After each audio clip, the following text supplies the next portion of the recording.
नमस्कार विद्यार्थी मित्रांनो, इयत्ता 10वीच्या विषय गणित भाग 1 मध्ये प्रकरण क्रमांक 6 या सांख्यिकी प्रकरणात मध्ये महत्वाचे जे मुद्दे आहेत ते 12 गुणांचे।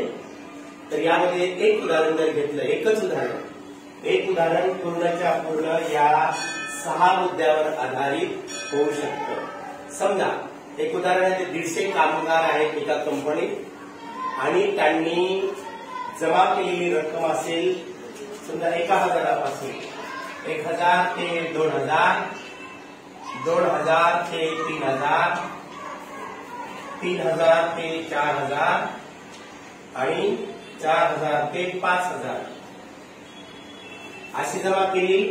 तर सरळ पद्धतीमध्ये मध्य काढायचे तर 4 कॉलम बनवायचे, द्वित मध्य पद्धतीमध्ये 5 कॉलम बनवायचे, मध्य प्रमाण विचलनामध्ये 7 स्तंभ बनवायचे। आणि हेच उदाहरण मध्य पद्धतीने पण सोडू शकतो, हेच उदाहरण बहुलक पद्धतीने पण सोडू शकतो, हेच उदाहरण या उदाहरणाचा वृत्तालेख पण काढू शकतो, याच उदाहरणाचा आयतालेख पण काढू शकतो आणि याच उदाहरणाचा वारंवारता बहुभुज सुद्धा काढू शकतो। हे उदाहरण हे सर्व 6च्या 6 मुद्द्याला धरून आहे। तर याच्यामध्ये मध्ये हे सर्व रुपये जमा केलेले आहेत कामगारांनी। तर याचं जे एकक आहे ते विसरायचं नाही, रुपये याचं शेवटी त्याचं उत्तर रुपयामध्ये येईल। कारण हे कामगारांनी 150 कामगारांनी कंपनीमधल्या कामगारांनी जमा केलेली रक्कम आहे अशा प्रकारची ही।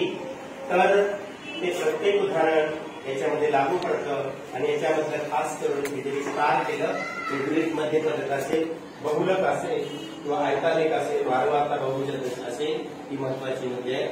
एक प्रकरण 12 गुणांसाठी एवढ्या मुद्द्यावर आधारित।